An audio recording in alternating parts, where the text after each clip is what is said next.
Now, when you're talking about Dr. Dan, for me, that is a huge part of my total human optimization. This man right over here, been giving me solid nutritional, medical,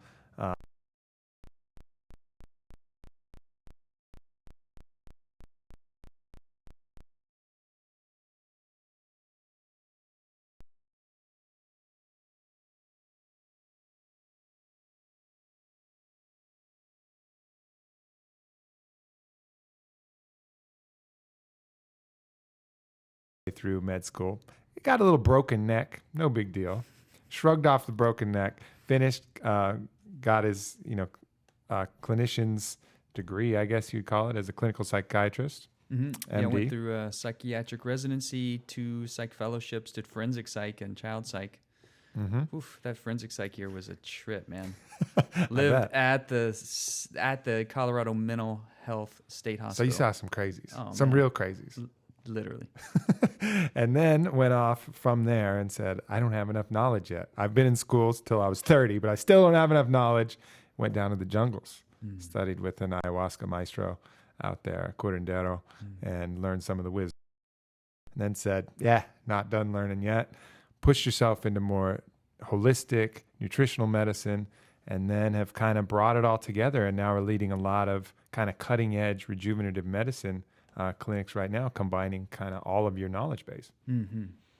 Yeah, it's really been an ongoing opportunity for me just for personal growth, because I'm always excited about what's going to be next, what's coming next, and there's so much information now that's available, and how do we put it all together in this really beautiful alchemized, synergistic protocol for optimizing human potential, and it's broad spectrum across all levels. So where do you think people, if you had to say, all right, what are some of the common failings why people are not, because ultimately we're going for happiness. So what are some of the common failings that people are missing as far as being happy, optimized humans? Just speaking generally to the audience out there. Well, we get habituated to what others expect of us from the get-go. Mm-hmm.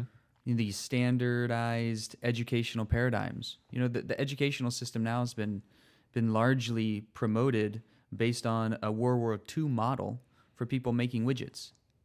Yep. Making B-2 bomber parts, sitting on assembly lines, and being able to just stamp and go, stamp and go, stamp and go. And if you raise your head and ask a question, it's like, shut up, do your work. And this is like, several generations now. And so when we get this like habituated mindset that we're just supposed to be little minions and sit in the classroom and do what we're told, and I got really good at that, because I can walk into a situation, figure out what I need to do in order to make an A on the test, or get the best score, or beat the other guy quickest to the ball. All these things that we get really good at figuring out what other people want us to do or expect of us. And it takes a lot of courage, or maybe just part of our neurochemical wiring and kind of constitutional personality to step out of that and say, okay, great, I can go that route, but I'm also interested to buck the system a little bit and really, really figure out what's true for me. Yeah, what works for you, exactly as you said, what works for you individually, not as the collective that everybody tries to push you in. And I think there's another point there as well. When you're trying to fit into what another's expectation is, you're always constantly going to be judging yourself based upon that criteria. And sometimes that criteria is whack. It's wrong for you. And so it's going to create this deep struggle that's going to be a problem emotionally, psychologically, and that's going to bleed out into all aspects of your performance when you're trying to be something that's not right for you. Yeah, it creates this massive like psychic split. Yeah. Like, who am I in the midst of the world? We're going to go float later on, and one of the cool things about like the floating experience is that we dissolve back into the world. And I think there's some repair that happens with that psychic schism, that we become more integrated through this experience that's largely super conscious. Where so much of us, particularly in the psychiatric studies, psychological studies, talk about the integration of subconscious and conscious. Well, I think there's this massive integration opportunity that happens with conscious and super. Like, who is our soul self? Yeah. And the deep person that's that interface. The authentic self, as Stephen Pressfield would call it. And there's so many different words for that, but that higher self, authentic self, soul self. Yeah. That union between the small I and the big I, the small mind and the big mind. Mm-hmm. And coming back into that constant state, whether it's through meditation or floating or some other kind of flow state experience where we drop back into a more soul seat centered union. And when we can center ourselves and then act from a more centered place, from a more integrated space, then we can really ask that personal question with that deep, honest self-inventory. Like, am I living my most authentic life? The life that I was personally chosen to live versus living the life that others have expected of me. Sure. And that is one of the main life quests, I think, is to stay in touch with that authentic self and find out who you are, free of all attachments too. Mm-hmm. And I think when you start really burrowing down, we get attached to so many different elements that are part of ourselves. I have to face and check myself even with this company, with Onnit. Who is Aubrey without Onnit? And that's a scary thing to think about. So much of my heart and soul and passion is in this company, and it's become part of my identity to a certain degree. So, that builds fear when you have attachment. When you're attached that greatly, you're so scared that something could change, perhaps, And that's the juicy part. Yeah. Because when you really start to presence that fear, that's just the recognition. That's like the person within ourselves, that conscious reflector part of ourselves that's driving the question, asking, am I in alignment? Mm-hmm. And can I divorce myself of all the attachments to what the ego is going to say is gratification and success?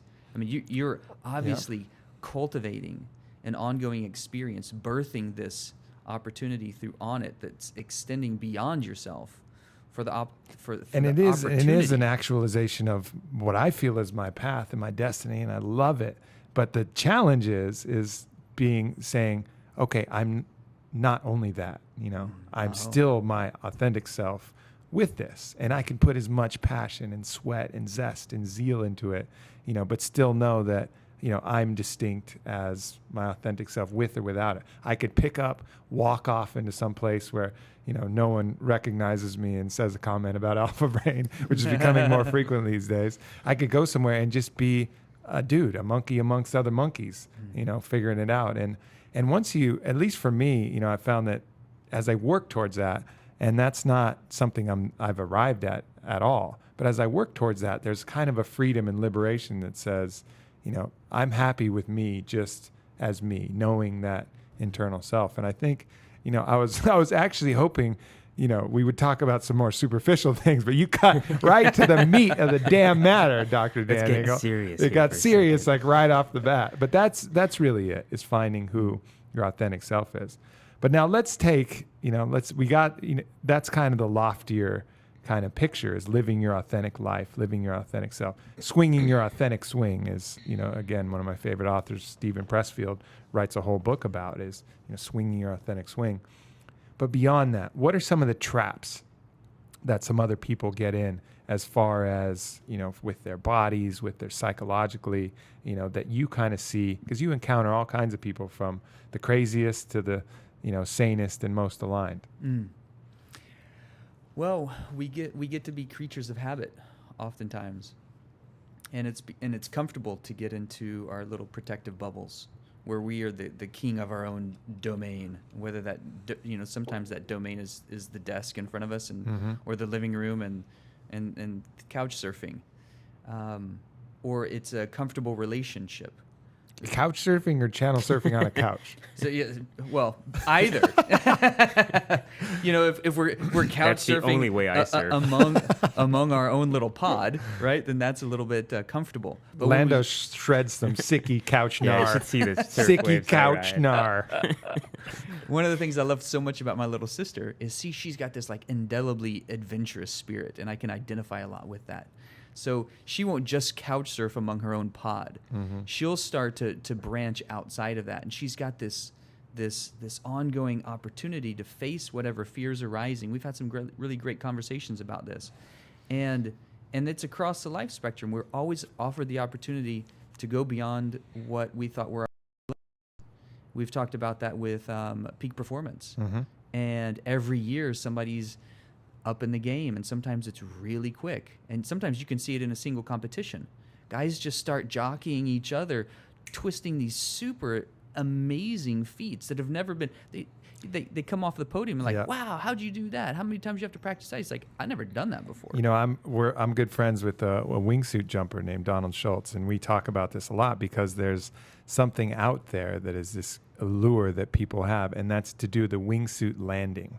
So that's to go no parachute on a wingsuit and find the right slope. They're trying to do it on like a glacier or some shit where you can just kind of ski your way out. So fall from the sky, no parachute, fly and land. And it's like the most dangerous, deadly thing ever. But because there's that kind of drive to one up and be the first to do it, humans will do, almost anything in order to get that, at least some humans. And then some humans are too scared to even try anything, so you get this gamut. Yeah, and that can happen in performance, happen with the body, and it can happen with the mind. And when we put ourselves, for example, we continue to go to the cushion, or we continue to go to ceremony, or we continue to have those... Go to the cushion means meditate? Yeah. Yeah. Got it. And really be in the midst of our own personal growth field. Dark night of the soul. And when we first got together, you and I, around the Creekside, and we were doing that podcast, and you were asking me some really cool questions, and that was the first time I'd ever done a podcast, and I was just kind of like coming out of about a year of a really deep inward time, kind of coming out of my cocoon. And the questions that you were asking were really representative of like the opportunity for me to start putting words to a largely ineffable experience, which for some people is going to look like a depression or a darkness or that dark night of the soul like Thomas More speaks about. And that's a purposeful experience, because when we're engaging our suffering with whatever that suffering is going to look like, it's basically the ego holding on to that identity or to those attachments, to the idea that it figured everything out. And I love the Zen wheel. And the Zen wheel has the beginner's mind and the master's mind right next to each other. And it's all the time in between that we think we've figured it out. All those intermediate stages when we think we have all the answers. Yeah, it's like the old, Socrates quote, it's basically saying, I know nothing. And even though he was as wise as the wisest man in the world. And I've found that in my own journeys, the wiser I get, the more ignorant I realize I've been generally, and how much more there is to know. So it's certainly a quest, but there are certain little levels that you can kind of attain, and I think we were talking about it. Everything seems to roll on a spiral where you'll get it, you'll be feeling great, your mood will be right, and you think you got some things figured out, and then all of a sudden you'll take the downslope of that circle, and you'll be way worse off than you have been in a long time. But, on the upswing, you'll get to an even higher level. And so you're in this kind of spiral cycle where, you shouldn't look at every setback like, oh, I've backtracked, screw it, fucking throw in the towel, It is in this kind of cycle where sometimes you got to take a few steps back in order to make that step moving forward. And isn't that just such the key? Like when we start to find ourselves backpedaling or losing ground, or all of our old stuff comes up and we're like, oh, geez, I've already dealt with this. Yeah. Isn't it a sweet time when we can look at that and we can watch ourselves in the midst of it, having that old reaction to like, oh, gosh, blah, blah, blah, and then reframe it. And recognize more quickly, wow, this is just another opportunity for me to grow again, and for me to now reference that old stuff from a new place. Yep. And to be able to recognize, wow, I'm in the midst of this massive growth. Thank you for the opportunity to recognize that again. And, I recently went to this conference, and it was actually this retreat on polyamory. How fun. Totally, I know. It's kind of a fun experience. And I mean, I can tell what all of you are imagining, and I guarantee it's not that fun. I know what you're thinking, and it looks like a lot of bodies writhing together and some drums and some incense and shit like that. I'm probably guessing that's not what happened. I just took T+, careful. Easy. Easy. Right. We won't have to go to all the details. Suffice it to say, there was a variety of experiences that were happening throughout that weekend. Maybe that did happen. Dr. Dan, freak. We'll have to censor some of it. And but one of the things that really stuck with me was the woman that put this conference on, and there's more coming out now about like there's a great book, for example, I'm reading now called Sex at Dawn. Yeah, I'm which familiar. is really about like how we've evolved from pods and small tribes where everything was shared, including love. And now how do we interface that recognition, kind of like where we are genetically and anthroposophically or anthropologically, and how modern times works with more of a monogamous kind of like standard heteronormative kind of the There's standard a ton experience. of social pressure for that, and it's reminds me of how we started this conversation, is basically saying that is what the world wants from you. And for some people it works. Some people it works great. Yeah, it's awesome, yeah. and it is if it's authentic. But for a lot of people, they're trying to jam that foot in that shoe, Right. and this not ain't jump. Cinderella, bitch. This is hard. This is hard work, and they're getting a lot of issues kind of brought up, and it's a real challenge where another pathway would be more authentic for them, but they're just trying to fit in and do what their parents and their grandparents or society or their girlfriends And it can take or a lot of whatever. courage to buck that system. It is, because that's one of the strongest pressures out there, really, is that pressure to form that, binary family unit, male, female, and kids, and create this little pyramid. Yeah. And the woman that was putting on this conference, she said, one of the main reasons I'm polyamorous is because I'm so fucking jealous. And it pushes all my jealousy buttons. And so I chose to engage life in a social context that's continuing to bring up all my shadow material, that's continuing to push my buttons so that I can put myself in this like accelerated growth field. And it was a really cool recognition that there's a variety of ways that we can do that. And when we can like really turn towards our shadow material, turn towards our fear, turn towards those things that we would think would weaken us or that are weakening us, and we can turn those things into our strengths, then we become more powerful than we thought was even possible. That I talked to one of my good friends, and he's been in a long relationship, had a crazy life, and he grew up actually as a cannibal in a cannibal tribe, not as a cannibal, but as the son of a missionary in a cannibal tribe in Indonesia, and then came and obviously migrated back to the States. And so he had this crazy background where he started, but he managed to meet someone there in Indonesia and then move back and have a very successful life, both in business. He's an author as well. And he was talking about, and he said he's made this marriage work. And he was talking about how he views it. And for him, he said his relationship is sadhana, is his spiritual work. It does exactly what you said. For him, being in that monogamous unit brings up the issues, his shadow material, his challenges that kind of allows him to, overcome and become a better human being. So there is some other ways to look at it too, for sure. Is pushing into your fears, pushing into what you need the most work on, and then becoming greater because of it. And then, of course, there's certain, obviously, the polyamorous woman there's some other benefits to that she's, not describing when saying jealousy. And, my friend as well, has certainly a lot of beautiful moments from this relationship and, having children and things like that. So obviously it's not just one or the other, but that is kind of a unique ripple to kind of push yourself to do what's a little bit uncomfortable.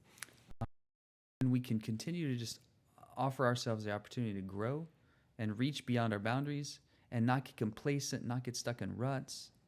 Like Muji says, don't build your house on shifting sand, because life is continuously shifting and changing, especially in these times. Yeah. Especially when there's revolution happening across the world, across countries, across political systems. You're seeing the revolution happen in healthcare, in the educational system, in the political system, hopefully in the political system. I mean, especially as deadlocked as it's been lately, right? In so many I don't know if different that's ways. good or bad. I mean, the government doesn't seem to do anything good. So when they're quit, when they're off doing something. Yeah, I met a guy the other day. He goes, "Yeah, I think I'm going to run for Congress. My motto is going to be, I can't do any worse." Yeah, so revolutions across the board. And when so much stuff is changing, it's always the opportunity and the invitation for us to look and ask that question, who am I in the midst of this change?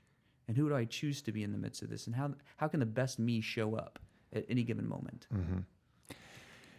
Yeah, I think that's, I think we've touched on a lot of the key, psychological issues. And then I think there's also, I think one of the other problems is just people who are not habituated to doing, being disciplined and doing the work. I mean, some of these things you can grasp them, but then you still got to roll up your sleeves, dig out the shovel, go to the scary places, do the hard work, do the mundane work, do the sitting down and the grinding stuff as well. And I think that's another key component to doing it. Yeah. When I went through that dark night for about a year, right? So I spent a year in a tent after I came back from Peru, just figuring it all out again, trying to reintegrate back into society because I had been essentially off the grid, deep in the jungle for about a year and a half. And did 30 ayahuasca ceremonies in 40 nights or something crazy like that? I did 40 ceremonies in 60 days at my peak. Yeah. and more over that whole period of time. And I don't recommend that, by the way. Yeah, it's a little too much. Because you really need the time to integrate. Yeah. But the reason I had gone that intense and that, because that's my personality, yeah, right? You go hard in the paint. You got a motorcycle. I saw you on the trampoline the other day. You did one backflip, fell, another backflip, fell, and then proceeded to do 8 in a row. Right. I'm just gonna see what it feels like. How can we just continue to put ourselves in that beautiful growth field? And so when I decided to really leave everything, I sold my practice, gifted all my stuff. I got down to just what I could fit in a backpack. Gave a few documents to my dad. I said, okay, you might want to hold on to those just in case I don't come back. And then I said, okay, I'm really going to dedicate myself to this apprenticeship with the medicine.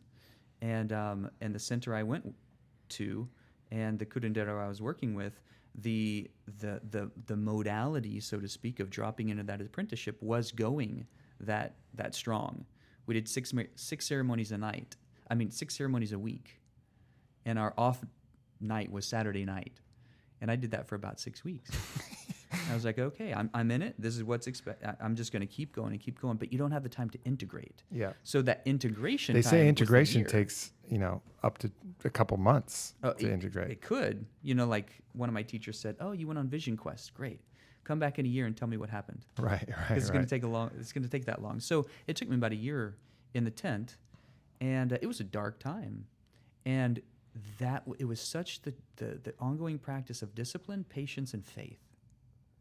It was the discipline to stay in it. It was the patience to be able to allow the process to unfold. And it was the faith to recognize that it was a purposeful experience, even though I didn't have the evidence to show for it. Mm-hmm. Each time I asked the question, because my mind wanted to say, oh, fuck this. This sucks. This is not any fun. I need to get out of here quick. Yeah. Let me find another way to distract myself. To work it away, to sex it away, to drug it away, to do whatever I had done in the past to distract myself from the deeper work. And when I asked the question from a deeper place, is this really what I'm supposed to be doing? Is this really what's aligned for me? Or a higher place, like a super conscious place, that more soulful I? The answer was always yes. Just stay on track. You don't have to know why. And in fact, it's better that you don't know why right now. Yep. Just stay on track. It's going to all unfold in its own divine timing. And then when I saw you at Grace Grove, that's kind of when I was coming out of that phase. And now, even more so, I'm coming out of that phase and kind of coming back out in the world.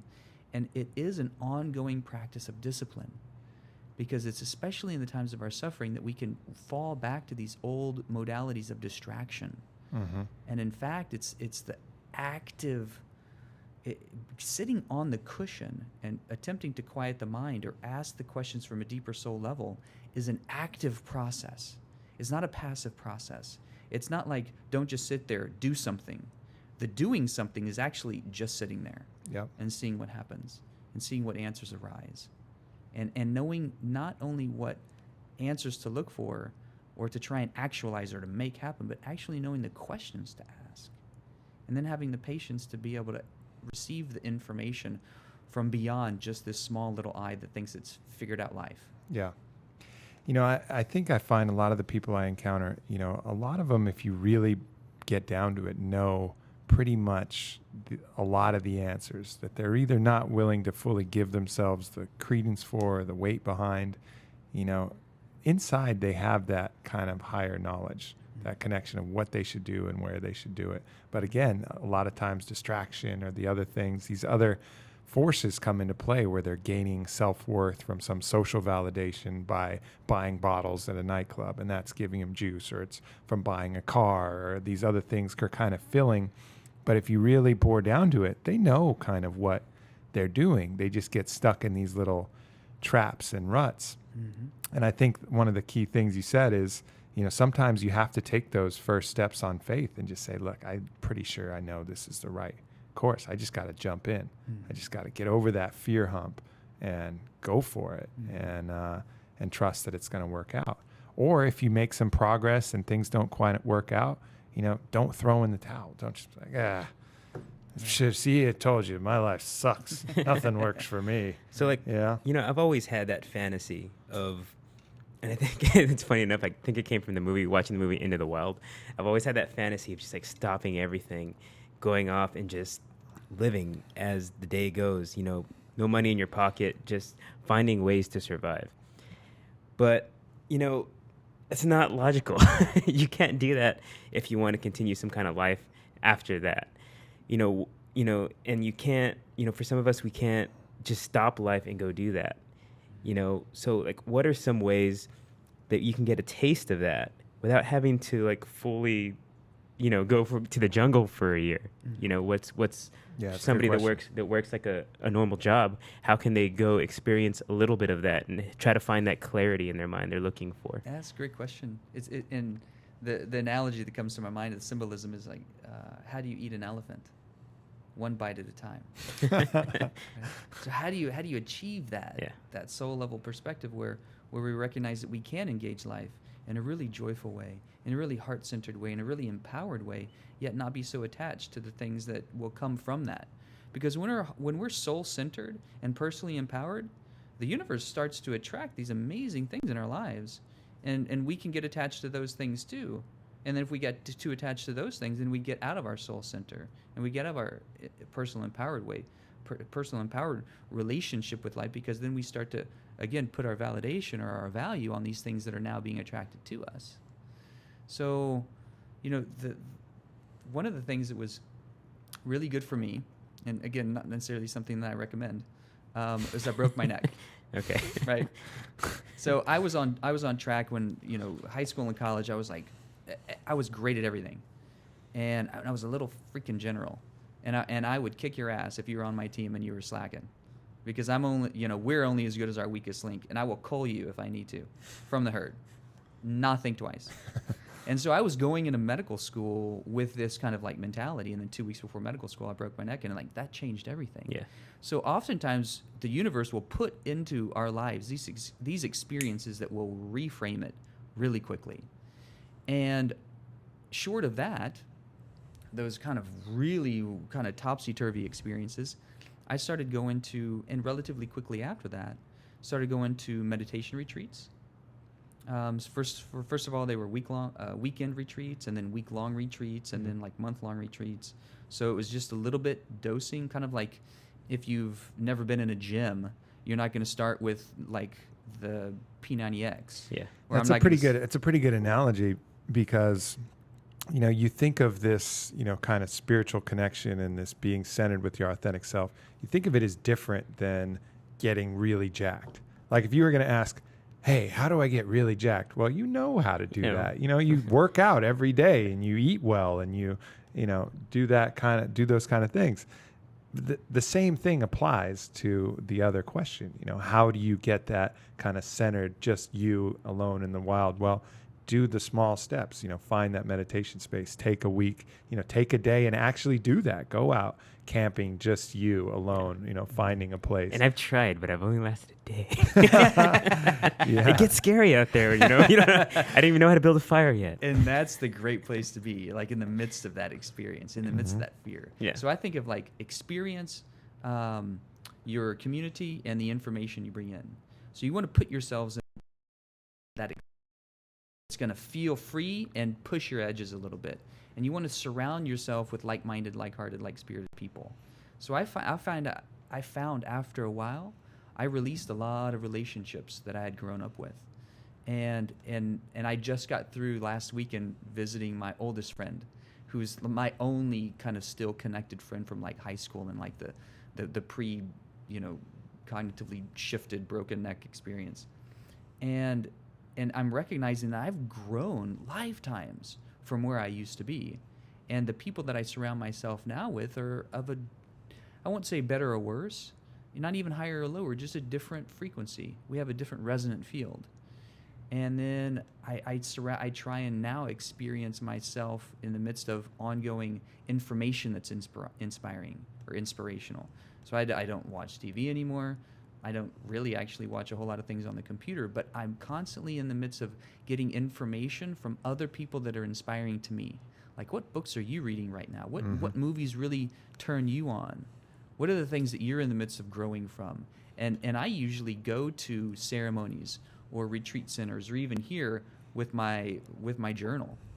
And I'll start polling people, and as soon as I start getting information, because I'm just always inclined to be in a learning mode, I'll start writing stuff down, and then as soon as I get back, I make a personal agreement to try and, as best I can, put those things into my ongoing personal experience, my ongoing practice. Yeah. So I was reading my journal because I hadn't read it in a long time, and I found it in my bag this morning. And I was like, wow, what's happened over this last year? And I was like, these are great. And writing's really good. And my sister who just passed away, I love her so much. I was just at her memorial last weekend, and one of the things that she wrote to my little sister was, number one, be true to yourself. And then what she always told me is the best therapist is a 79-cent notebook. And the best thing you can do is just get your thoughts down and write and see what just comes, and do some automatic writing and some personal agreements. Like, what's your mission statement for your life? Mm-hmm. One key thing to the notebook, and this is just a side note, is if you're worried about anybody reading your notebook, you might as well throw that thing away. Like, that notebook is personal, and that needs to be the sacred inviolate rule, And I know there's some people who, if you censor that notebook, fucking don't even do it.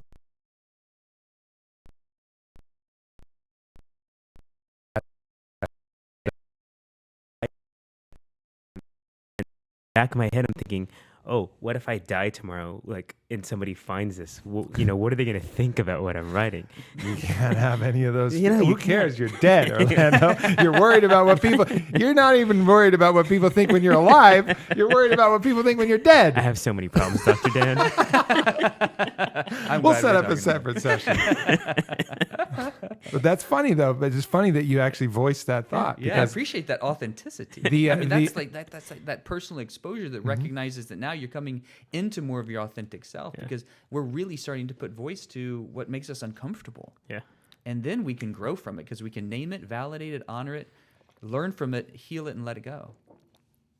Yeah, absolutely. So let's talk about a little bit, as we kind of wind to the twilight of this podcast, I want to talk a little bit about the connection back with the body, because a lot of what you're doing is getting the body in a proper state where it has enough energy and vitality to help the mind, do these quests.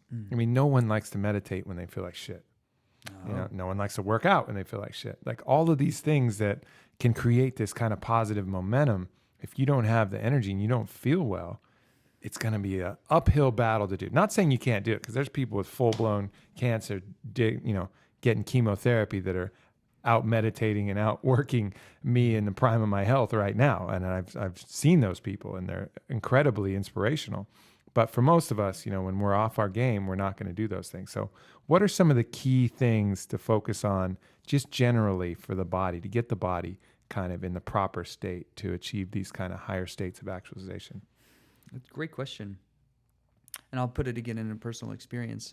So in medical school, I was actually diagnosed with narcolepsy, where you have these like drop attacks. You just have these sleep attacks. And it would happen.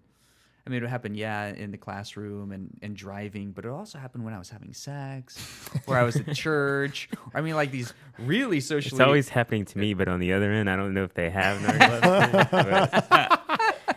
Are you sure they didn't start asleep? I don't know. I'm just going to just bank on the narcolepsy. Let's just stick with that.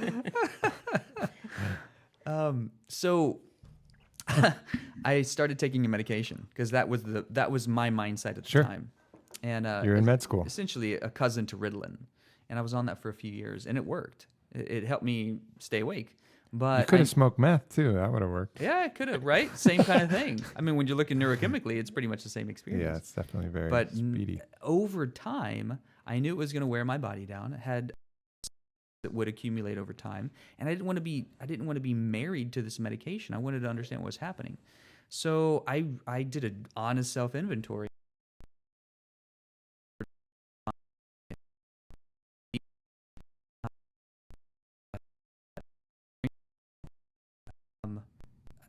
Exercising too much, not getting enough sleep, and kind of burning the candle at both ends.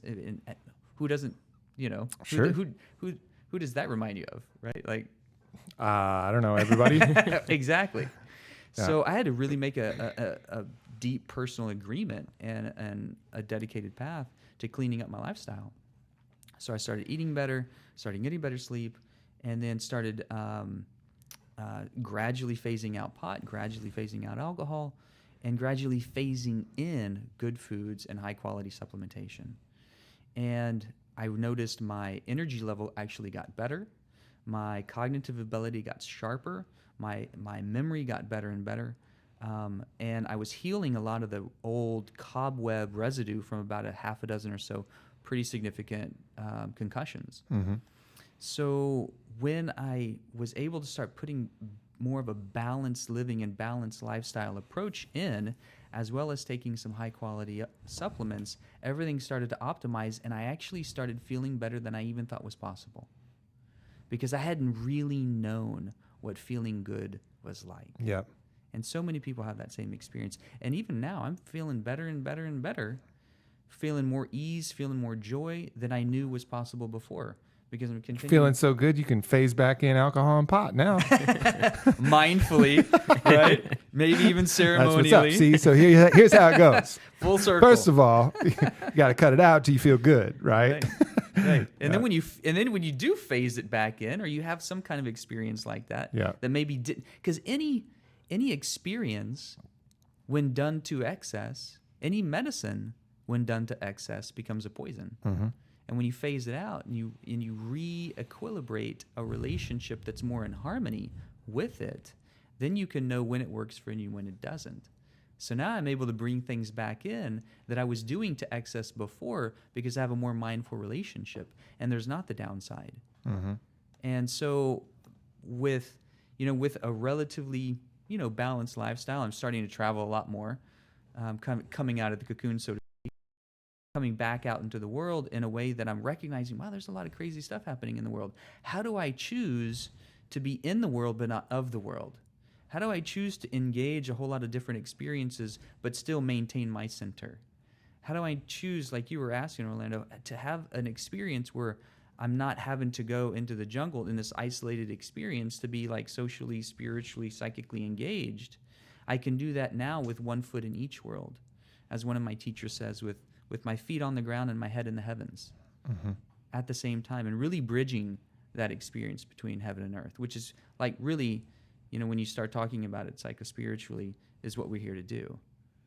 And have a hell of a lot of fun along the way. Like I mean, what a playground we have. Yeah, here. I'm gonna get my kicks before the whole shithouse burns down. Yeah. In a good way. No doubt. Right? Because we've seen what our power, when out of balance, can do. When we start to right our power in a good way, we can really create massive, amazing benefit in the world beyond just ourselves, beyond just getting our own kicks, but really seeing, and this is essentially what you've been doing with Onnit, having a really good time. using your own personal experience to optimize your own human performance and sharing that knowledge with others. Yep. Like St. Francis says, share the teachings with everybody, and when necessary, use words. That's very wise. That's very wise. And it is, certainly I've never heard that quote before, but it's, I think all of us really embrace that here at Onnit. I mean, the transformations that everybody's made, myself and all the other employees really embracing that lifestyle, because to be authentic in what we're doing in this path, which is working with Onnit and creating this company and this idea, if we're not aligned with it, we're not authentic to ourselves either, and it doesn't work. And we've had, some of the very few people who haven't been able to stay with us in the company were the people that never really felt that spirit themselves, and tried to resist it. And so somehow they weren't able to bring their authentic self to bear and their full skill set to bear here and be comfortable. So I think that's, and there will be times, where people have jobs that are just a job. And so what are some, we only got a few minutes here left maybe, but in the optimal state, you get to be in that authentic path the whole time. But sometimes you just got to suck it up and earn some money for a while. Or do you? Like what's your kind of advice for people who are stuck in a job that's paying the bills? They don't really know what else to do, so they got to hold on to that for a while, but it kind of sucks. Mm-hmm. How do you insulate yourself in that kind of situation? Sometimes, it comes back to that invitation for discipline. Like I'm in this experience right now, and it's meeting an end. It's meeting my financial requirements for myself, for my family, and I'm in the midst of creating my most optimal experience, and that may include leaving this job at some point and finding another job. And if my prayer is to be really aligned with my soul level service, my dharma, so to speak, the universe may come in and remove that job that I'm in, so that I get motivated to find the job that's really aligned for me. And that can be kind of like, I didn't expect that. I'm actually looking for my optimal job. I didn't ask to be removed from this one and get fired. But sometimes that's what's most aligned. So whether it's being already engaged in your most soulful service or finding your passion outside of your job, right? So you come back, it's kind of like for me, if I have a great workout, my day is golden. Mm-hmm. Like, so I'm in this mode now of hot yoga. So I do hot yoga every day in the morning, and that sets my day right. And then whatever comes my way, I've already kind of set myself for an optimal experience all day because I know it works for me. And even if I'm engaging in something that doesn't feel optimal, I'll look for my satisfaction outside of it. Sometimes it's the same kind of thing when you do start talking about some people's experience with polyamory. Sometimes there are relationships that don't meet all of our needs, right? Whether maybe it's with a primary partner or a relationship. But you got to be careful with that because there's needs that the monkey thinks it has. Oh, totally. And then there's needs that your authentic self has. Right. I mean, if you ask any monkey, it's like, what do you need? About 100,000 girls, all beautiful. Right. I would do, give or take. Is that It's true? about right for the monkey. Right. And what part of ourselves is that the ego Right. that's just getting off on that experience? Because now I got this bravado, and obviously I've met that's a whole another level. So there's the monkey that wants that just to genetically the instinct to spread the seed, and then there's the ego and the mind that might want that because look at me, I got 100,000 girls, Right. And then so you got to figure out what those needs actually are. But perhaps your authentic self does need a third path or something like that. But make sure it's your highest self asking that, not the chimpanzee meat suit that you have. Right. that wants it. So when we know what our needs are, then we can better assess how to meet those needs. So if I'm in a job, maybe it doesn't fill me up, with life and like inspiration, but it might actually meet my monetary needs. So if I also have a need to be fulfilled spiritually, psychically, emotionally, mentally, am I getting those other needs met outside of that job? So let's be really clear and take an honest inventory. What are my primary needs? And we all have the same primary needs for survival, food, clothing, medical care, shelter. Sex. And then sex, right? Procreation. And then once we have our survival needs met, then we can get into higher states of self-actualization, self-realization. So when I know what my needs are, then I can better assess of how to meet those needs. Yep. I think that makes a lot of sense. Well, this has definitely gone into some waters that I usually don't go in the Onnit podcast. For Good. sure. I'm glad we were able to do that. Yeah, it's got a little confused, but we can't help but be our authentic selves here on this podcast. So we've tried to follow a thread for optimization, and Onnit really always focuses on what you can do to the body to make it in that optimal state. Because as we said, if the body and the mind are not in that optimal state, it's way heavier sledding to get everything else aligned and get your path right. So make sure you get that right, and everything plays on itself. Sound mind, sound body. That old principle really makes a lot of sense. And so Onnit obviously will continue to always focus on those things to help our vehicle, our physical selves be optimized, and help our kind of mental selves be optimized. And then from there, it puts you in the best position as possible to chart the other waters, and certainly whole second half of my life that's dedicated to that side. So and when we can keep the body young through experiences that put us into flow states and put us into states of ecstasy and inspiration, those are the things that are continuing to feed our neuroendocrine system in really fortified, youth-promoting, anti-aging ways. It starts to normalize all of the biochemical markers of inflammation and chronic disease when we're constantly finding that yes factor in life, whatever that is, with our personal practices through optimized exercise and movement, through breathing techniques and supplementation, and looking at the right water systems. I mean, there's a lot of nuances, but when we know what the recipe is for us that continues to put us in that yes factor, then we've got 90% of the battle won. Yep. It's a big path. And, I think one of the inspirations is for me just to watch you is you certainly walk the walk. You talk about living that youthful way. We went out on the trampoline yesterday and you were howling with laughter, like jumping around more aggressively than any of the knucklehead 23-year-old friends that, come over there and try to do it. And I think that's, that's a real inspiration. You're a 40-year-old established doctor, and you're still able to get out there and mix it up and as free as anyone else. And that's, something we should all strive for. Well, it's been a real pleasure to have you on here, Dr. Dan Engle. You and Orlando, can hook up, link up. We got to figure out some things in my life. Do some chatting. But yeah, that's been awesome. And I certainly appreciate everything you've done with Onnit and for my life. And, keep doing your thing. Will do, for Right sure. on. All right, everybody, for this hybrid Onnit podcast, thanks for tuning in. Adios.